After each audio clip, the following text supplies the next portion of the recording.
Online schedule ব্যতীত Oman প্রবাসীদের ই passport আবেদনপত্র জমা না নেওয়ার ঘোষণা দিয়েছে মাস্কাটের বাংলাদেশ দূতাবাস। চলতি মাস থেকে ই পাসপোর্ট আবেদনপত্র জমা ও এনরোলমেন্ট কার্যক্রম অনলাইন শিডিউল অনুযায়ী পরিচালনার সিদ্ধান্ত নেওয়া হয়েছে।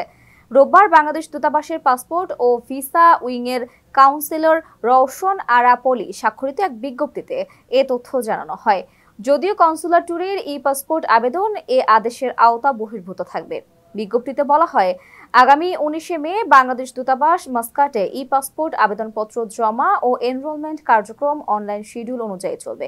অর্থাৎ ই পাসপোর্ট আবেদনপত্র অনলাইনে পূরণের সময় এনরোলমেন্টের জন্য স্বয়ংক্রিয়ভাবে যে তারিখ প্রদান করা হয় সে তারিখ অনুযায়ী দূতাবাসে আবেদনপত্র জমা ও এনরোলমেন্ট কার্যক্রম সম্পন্ন করা হবে। তাই ই পাসপোর্ট আবেদনকারীদের সেই তারিখ অনুযায়ী দূতাবাসে আসার জন্য বিশেষভাবে অনুরোধ করা হয়। দূতাবাসের এই বিজ্ঞপ্তি নিয়ে মিশ্র প্রতিক্রিয়া ব্যক্ত করেছেন প্রবাসীরা। অনেকের দাবি, এই বিষয়ে প্রবাসীরা এখনো সচেতন নয়। যদি অনলাইন শিডিউল ছাড়া জমা না নেয় তাহলে অনেকেই ভোগান্তিতে পড়বে। বিশেষ করে যারা দূর থেকে আসবে তারা বিষয়টি না জানার কারণে বিপাকে পড়তে পারেন। তাই ভিড় কমাতে নতুন সিদ্ধান্ত থেকে সরে এসে শুধুমাত্র পাসপোর্টের জন্য আলাদা অফিসের দাবি জানিয়েছেন তারা।